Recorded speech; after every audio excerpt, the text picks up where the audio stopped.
नमस्कार दोस्तों, आज की वीडियो लेक्चर में हम जानेंगे सामाजिक सुधार, जो खान सर के हिस्ट्री का पीडीएफ 24 है। तो आइए जानें भारत में कौन कौन से सामाजिक सुधार हुए हैं। पहला सामाजिक सुधार था ब्रह्म समाज। इसके संस्थापक राजा राम मोहन राय थे, जिन्होंने इसकी स्थापना 1828 में कर दी थी। इन्हें राजा की उपाधि अकबर द्वितीय ने दिया था। ये हिंदू धर्म की कुप्रथाओं के विरुद्ध आवाज उठाए, जिस कारण उन्हें भारतीय पुनर्जागरण अर्थात सुधार तथा आधुनिक भारत का अग्रदूत कहा जाता है। सुभाष चंद्र बोस ने इन्हें युग दूत कहा है। इन्होंने डेविड हेयर की सहायता से 1817 में हिंदू कॉलेज की स्थापना तथा 1825 में वेदांत कॉलेज की स्थापना की। 1829 में विलियम बेंटिंग की सहायता से इन्होंने सती प्रथा का अंत कर दिया।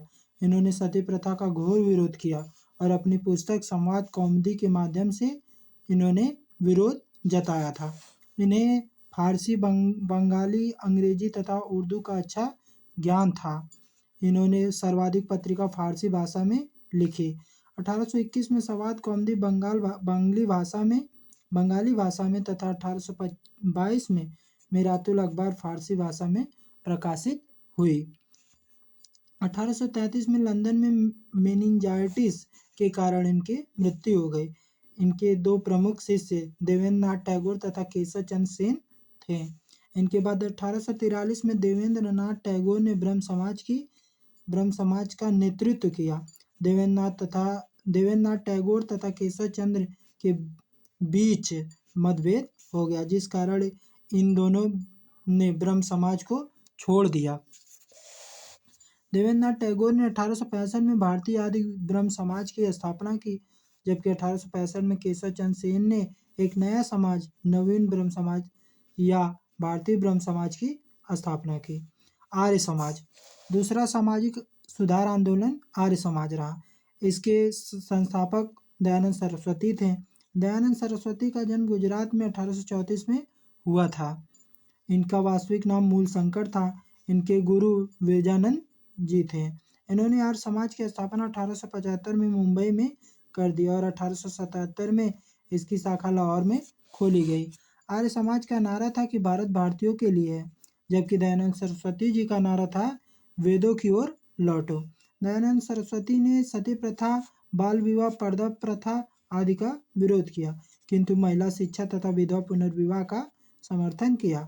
इनकी मृत्यु के बाद 1886 में इनके शिष्य हंसराज ने डीएवी यानी दयानंद एंग्लो इंडियन कॉलेज की स्थापना की, जो भारत के लगभग सभी जिलों में फैल चुका है। भारतीय चिंतकों ने स्वराज शब्द का प्रयोग सर्वप्रथम स्वामी दयानंद ने ही किया। स्वामी दयानंद सरस्वती पहले व्यक्ति थे जिन्होंने हिंदी को राष्ट्रभाषा के रूप में स्वीकार किया। स्वामी दयानंद सरस्वती ने सत्यार्थ प्रकाश ग्रंथ में अपने विचार को प्रतिपादित किया। वेलेंटाइन सीरोल ने अपनी पुस्तक इंडिया अर्नेस्ट में आर्य समाज को भारतीय अशांति का जन्मदाता बताया। वेलेंटाइन ने बाल गंगाधर तिलक को भारतीय असंतोष का पिता के रूप में बताया। रामकृष्ण मिशन, तीसरा सामाजिक सुधार संगठन रामकृष्ण मिशन। इन्होंने अपने गुरु परमहंस की समिति में 1897 में रामकृष्ण मिशन की स्थापना की। इनके संस्थापक स्वामी दयानंद जी थे। इन्होंने अपने गुरु रामकृष्ण के नाम पर इसका नामकरण किया। विवेकानंद का जन्म 12 जनवरी 1863 को कलकत्ता में हुआ। इनका नाम नरेंद्र दत्त था। रामकृष्ण परमहंस ने इन्हें हिंदू धर्म की शिक्षा दी थी। 1887 में उन्होंने कलकत्ता में वेलूर मठ की स्थापना किया।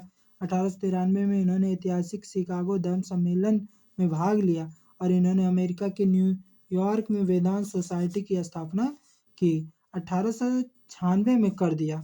1897 में इन्होंने वेलूर मठ को रामकृष्ण मिशन का अंतर्राष्ट्रीय मुख्यालय बना दिया। 1902 में इनकी मृत्यु हो गई और इन्हें हिंदू नेपोलियन या तूफानी हिंदू कहते हैं। सुभाष चंद्र बोस ने इन्हें भारत का आध्यात्मिक गुरु बताया। इन्हें स्वामी दयानंद नाम खेतड़ी के महाराजा ने दिया था। थियोसॉफिकल सोसाइटी थियोसॉफिकल सोसाइटी, इसकी स्थापना मैडम ब्लावटस्की तथा कर्नल अलकाट ने 1875 में अमेरिका के न्यूयॉर्क में कर दिया। यह संस्था विभिन्न देशों की संस्कृति तथा शिक्षा को बढ़ावा देने के लिए कार्यरत थी। थियोसॉफिकल सोसाइटी का हिंदू धर्म के पुनर्जन्म तथा कर्म के सिद्धांतों पर विश्वास था और वे सांख्य तथा वेदांत उपनिषदों दर्शन को अपना प्रेरणा स्रोत मानते थे। 1886 में इसकी एक शाखा मद्रास के अडियार में खोली गई, जो आगे चलकर इस संस्था का मुख्यालय बन गया। इसी शाखा की एक सदस्य बनकर आयरलैंड की महिला एनी बेसेंट भारत आई थीं। इन्होंने आयरलैंड की भांति भारत में भी होम रूल आंदोलन प्रारंभ करना आयरलैंड की भांति भारत में भी होम रूल प्रारंभ करना चाहते थे, किंतु भारत में यह सफल नहीं हो सका। एनी बेसेंट ने 1898 में बनारस में सेंट्रल हिंदू कॉलेज की नींव रखी, जो आगे चलकर 1916 में मदन मोहन मालवीय के प्रयासों से यह कॉलेज बनारस हिंदू विश्वविद्यालय के रूप में विकसित हुआ। यंग बंग आंदोलन, इसे हेनरी विलियम डेरिजियो ने 1828 में प्रारंभ किया। यह बंगाल के युवाओं का आंदोलन था। ये भारतीय प्रेस की स्वतंत्रता की मांग करते थे। डेरिजियो ने ईस्ट इंडिया नामक दैनिक पत्र का भी संपादन किया। हेनरी विवियन डेरिजियो को आधुनिक भारत का प्रथम राष्ट्रवादी कवि माना जाता है। वेद समाज तथा प्रार्थना समाज, केशव चंद्र सेन के प्रयासों से वेद समाज की स्थापना मद्रास के केसी श्री धरालू नायडू ने 1864 में कर दी। केशव चंद्र सेन के प्रभाव से 1867 ईस्वी में बम्बई में डॉक्टर आत्माराम पांडुरंग ने प्रार्थना समाज की स्थापना कर दी। डॉक्टर आत्माराम पांडुरंग तथा महादेव गोविंद रानाडे ने प्रार्थना समाज की स्थापना कर दी। प्रार्थना समाज ने दलितों, अछूतों, पिछड़ों तथा पीड़ितों की दशा एवं दिशा में सुधार हेतु दलित जाति मंडला यानी डिप्रेस्ड क्लास्ड मिशन यानी समाज सेवा संघ सोशल सर्विस लीग का गठन किया। शिक्षा के प्रचार प्रसार हेतु रानाडे ने पुणे में 1884 में दक्कन एजुकेशनल सोसाइटी तथा 1891 में विधवा पुनर्विवाह को प्रोत्साहित करने के लिए विधवा पुनर्विवाह संघ की स्थापना कर दी। रानाडे को पश्चिम भारत में सांस्कृतिक पुनर्जागरण का अग्रदूत माना जाता है। स्त्री शिक्षा के लिए श्री केशव कर्वे ने 1916 में मुंबई में प्रथम भारतीय महिला विश्वविद्यालय की स्थापना कर दी। परमहंस मंडली 1849 में महाराष्ट्र में आत्माराम पांडुरंग तथा उनके 3 सहयोगी दादोबा पांडुरंग, बालकृष्ण जयकर, जाम्बेकर शास्त्री के साथ मिलकर परमहंस मंडली की स्थापना कर दी। इस मंडली का मुख्य उद्देश्य धर्म तथा समाज के प्रति सुधार लाकर सामाजिक असमानता तथा भेदभाव को मिटाना था। सत्यशोधक समाज, इसकी स्थापना ज्योतिबा राव गोविंदराव फूले अर्थात ज्योतिबा फूले ने 1873 में मुंबई महाराष्ट्र में कर दी। इन्होंने निम्न जातियों को ब्राह्मणवादी व्यवस्था से मुक्त कराने हेतु स्थापना किया था।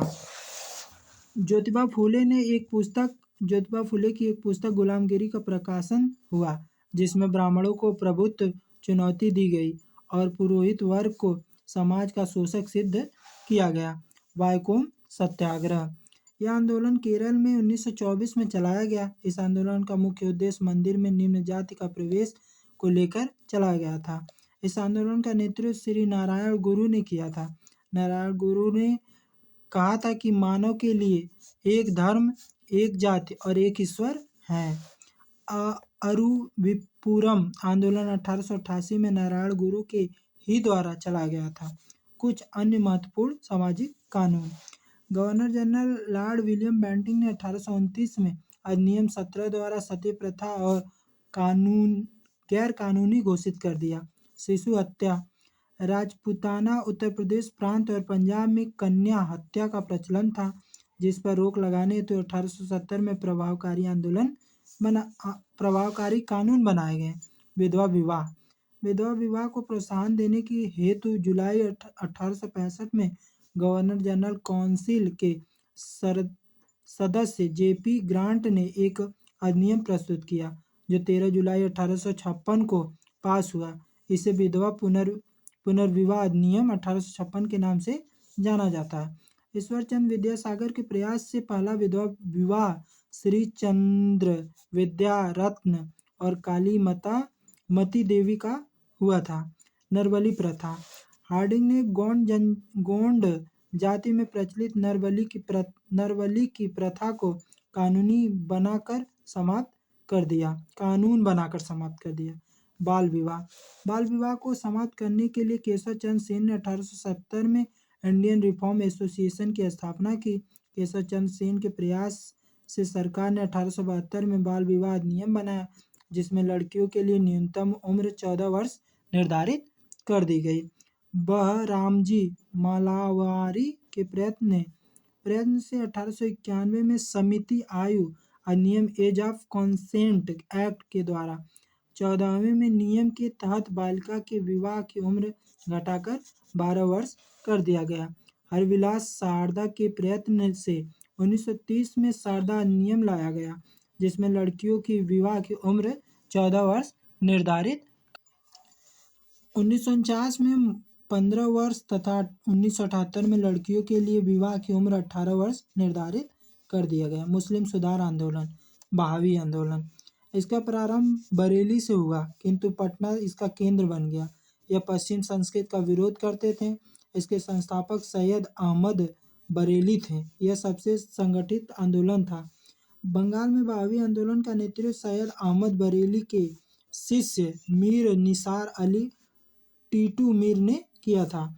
अलीगढ़ आंदोलन इसका प्रारंभ अलीगढ़ से हुआ। इसका उद्देश्य मुसलमानों को उच्च शिक्षा देना था। इसके संस्थापक सर सैयद अहमद खां ने 1875 में अलीगढ़ एंग्लो ओरिएंटल कॉलेज की स्थापना किया, जो 1920 में अलीगढ़ मुस्लिम विश्वविद्यालय का रूप ले लिया। सर सैयद अहमद खां ने पेट्रियाटिक एसोसिएशन की स्थापना किया। सर सैयद अहमद ने अपने विचारों का प्रचार करने के लिए 1870 में तहजीब उल अखलाक यानी सभ्यता और नैतिकता नामक फारसी पत्रिका लिखी। सर सैयद अहमद खां के अलीगढ़ आंदोलन का मुख्य उद्देश्य था मुसलमानों को अंग्रेजी शिक्षा देकर ब्रिटिश राज का भक्त बनाना। अंग्रेजों का राजभक्त होने के कारण राजभक्त मुसलमान पत्रिका का भी प्रकाशन किया गया था तथा असबाब ए बगावत ए हिंद नामक पुस्तक 1875 के विद्रोह पर लिखी गई थी। अहमदिया आंदोलन इसका प्रारंभ गुरुदासपुर जिले के कादिया नामक स्थान से हुआ था। इसके संस्थापक मिर्जा गुलाम अहमद थे। ये हिंदू मुसलमान में एकता लाना चाहते थे। ये अहमदिया आंदोलन उदारवादी सिद्धांतों पर आधारित था। इन्होंने स्वयं को कृष्ण एवं ईसा मसीह का अवतार घोषित कर दिया, जिस कारण हिंदू और मुसलमान दोनों ही इस संस्था से हट गए। मिर्जा गुलाम अहमद ने अपने सिद्धांतों की व्याख्या अपने पुस्तक बराहीन ए अहमदिया में किया। देवबंद आंदोलन यह उत्तर प्रदेश के सहारनपुर से प्रारंभ हुआ। इसके संस्थापक उलमा अहमद कासिम नौतवी तथा राशिद अहमद गंगोही थे। यह आंदोलन एक पुनर्जागरण आंदोलन था, जिसका उद्देश्य कुरान तथा हदीस की शिक्षा का प्रचार प्रसार करना और विदेशी शासकों के विरुद्ध जिहाद की भावना को जीवित करना था। यह पश्चिम संस्कृत का विरोध करता था तथा इस्लामिक संस्कृति शिक्षा को बढ़ावा देता था। डब्ल्यू हंटर ने कहा कि मुसलमान यदि खुश और संतुष्ट हैं तो भारत में ब्रिटिश शक्ति का महत्तम बचाव होगा। मुस्लिम सुधार धार्मिक आंदोलन मुस्लिम सामाजिक धार्मिक आंदोलन वर्ष स्थान संस्थापक मुख्य उद्देश्य फरायजी आंदोलन 1804 में फरीदपुर पश्चिम बंगाल पूर्वी बंगाल। हाजी शरीयत उल्लाह और ददू मियाँ संस्थापक। मुख्य उद्देश्य इस्लाम के मूल सिद्धांत पर बल देना था। तय्यूनी आंदोलन 1839 में ढाका में करामत अली और जौनपुरी संस्थापक थे। मोहम्मडम लिटरेटी सोसाइटी 1863 कलकत्ता। अब्दुल लतीफ शोषित एवं पिछड़े मुस्लिम समाज को शिक्षित कर विकास की मुख्य धारा में लाना था। नवतुल आंदोलन 1894 लखनऊ। मौलाना शिवली नुमानी मुस्लिम शिक्षा प्रणाली में वैज्ञानिक एवं अंग्रेजी शिक्षा का प्रसार। पारसी सुधार आंदोलन रहनुमाई मजदयासन सभा। इस सभा की स्थापना 1851 में बम्बई में दादा भाई नौरोजी ने किया तथा उनके सहयोगियों ने नौरोजी फरदोनजी जे बी वाचा तथा एच.एस. बंगाली द्वारा किया गया था। इस सभा के प्रमुख उद्देश्य पारसियों की सामाजिक स्थिति का पुनरुद्धार तथा पारसी धर्म की प्राचीन पत्रिकाओं को पुनर्स्थापित करना था। इस सभा ने गुजराती भाषा में साप्ताहिक पत्र राब्त गुफ्तार अर्थात सत्यवादी का प्रकाशन किया था। सिख सुधार आंदोलन। सिख धर्म संसार का सबसे नवीनतम धर्म है। इसके संस्थापक गुरु नानक थे। निरंकारी आंदोलन। इस आंदोलन के संस्थापक दयाल साहिब थे। इसका मुख्य उद्देश्य सिख धर्म में प्रचलित हिंदू रीति रिवाजों एवं कुरीतियों को दूर करना था। कूका आंदोलन। यह आंदोलन 1840 में पंजाब के क्षेत्र से शुरू हुआ और इसका नेतृत्व भगत जवाहर मल ने किया था। इस आंदोलन के संस्थापक 1840 में इस आंदोलन की स्थापना 1840 में की गई। यह आंदोलन शीघ्र ही खत्म हो गया क्योंकि यह धार्मिक आंदोलन से ज़्यादा राजनीतिक आंदोलन बन गया था। नामधारी आंदोलन। इस आंदोलन के प्रणेता बाबा राम सिंह 1816 से 85 एवं उनके शिष्य बालक सिंह माने जाते हैं। यह आंदोलन कूका आंदोलन का ही एक शाखा था। यह आंदोलन के कार्यकर्ता को नामधारी कहते हैं। ये मूर्ति पूजा, वृक्ष पूजा एवं दरगाह की पूजा के विरुद्ध थे। ये गौ-मांस भक्षण के विरोधी और महिलाओं की समानता एवं पुनर्विवाह के समर्थक थे। इस आंदोलन के अनुयायी श्वेत पगड़ी एवं श्वेत वस्त्र धारण करते थे। जनजाति आंदोलन। भारत में विभिन्न क्षेत्रों में रहने वाले जनजाति अर्थात आदिवासी जो अंग्रेजी नीति से त्रस्त हो चुके थे, वे सभी मिलकर अंग्रेजों के विरुद्ध कई विद्रोह किए थे। जनजातियों को आदिवासी नाम से सर्वप्रथम ठक्कर बापा ने संबोधित किया। आदिवासी लोग बाहरी लोगों को दीकू नाम से पुकारते थे। सन्यासी विद्रोह। सन्यासी विद्रोह। इस विद्रोह की शुरुआत 1760 में माना जाता है जो लगभग 1800 ईसा तक चला। अंग्रेजों ने अकाल पड़ने के बाद भी कर में कोई कमी नहीं की जिसका कारण था सन्यासियों ने विद्रोह कर दिया। यह विद्रोह बंगाल से प्रारंभ हुआ। इस विद्रोह को वारेन हेस्टिंग के द्वारा नियंत्रित किया गया था। इस विद्रोह में शामिल लोग ओम वंदे मातरम का नारा लगाते थे। इसकी चर्चा बंकिम चंद्र चटर्जी की पुस्तक आनंद मठ से मिलती है। पागलपंथी विद्रोह। पागलपंथी विद्रोह गारो जनजाति का एक अर्थ धार्मिक संप्रदाय था। यह धार्मिक पंथ सत्य, समानता, बंधुत्व आदि पर बल देता था। यह बंगाल के क्षेत्र से शुरू हुआ। 1825 में करमशाह ने किया था। बाद में इसका नेतृत्व उनके पुत्र टीपू मीर ने किया। फैरेजी विद्रोह। इसकी शुरुआत बंगाल में हाजी शरीयतुल्लाह तथा दादू मीर ने नेतृत्व किया था। चुआर एवं हो विद्रोह। इस विद्रोह की भूमि विद्रोह के नाम से जाना जाता है। इस विद्रोह का प्रमुख केंद्र बंगाल के मेदिनीपुर जिले में थे जो छोटा नागपुर तथा सिंहभूम जिले को ही जनजाति के क्षेत्र तक फैले हुए थे। इस विद्रोह का नेतृत्व राजा जगन्नाथ तथा दुर्जन सिंह कर रहे थे। भूमिज विद्रोह। यह विद्रोह पश्चिम बंगाल के पुरुलिया जिले के बारा भूमि की जमींदारी के विरासत के मुद्दे के रूप में शुरू हुआ। इस विद्रोह की शुरुआत 1832 में इसके नेतृत्वकर्ता गंगा नारायण थे। अहोम विद्रोह यह असम में प्रारंभ हुआ था। इसका नेतृत्व 1828 में गोमगर कुंवर ने किया था। खासी विद्रोह यह मेघालय में खासी पहाड़ी से 1833 में प्रारंभ हुआ। इसका नेतृत्व तीरथ सिंह ने किया था। खासी लोग मेघालय में फैली जनजाति तथा गारो पहाड़ियों के बीच निवास करते थे। रामोसी विद्रोह रामोसी जनजाति मुख्यतः पश्चिम घाट अर्थात महाराष्ट्र में रहने वाली एक आदिम जाति थी। यह विद्रोह 1822 में चित्तर सिंह के द्वारा प्रारंभ किया गया था। चित्तर सिंह के बाद इस विद्रोह के नेतृत्व नरसिंह दत्तात्रेय पंतकर ने किया था। यह एक किसान विद्रोह था। तो ये रहे आज की वीडियो का कुछ विद्रोह। इसके बाद अगली वीडियो में हम जानेंगे और विद्रोह। तब तक के लिए जय हिंद, जय भारत।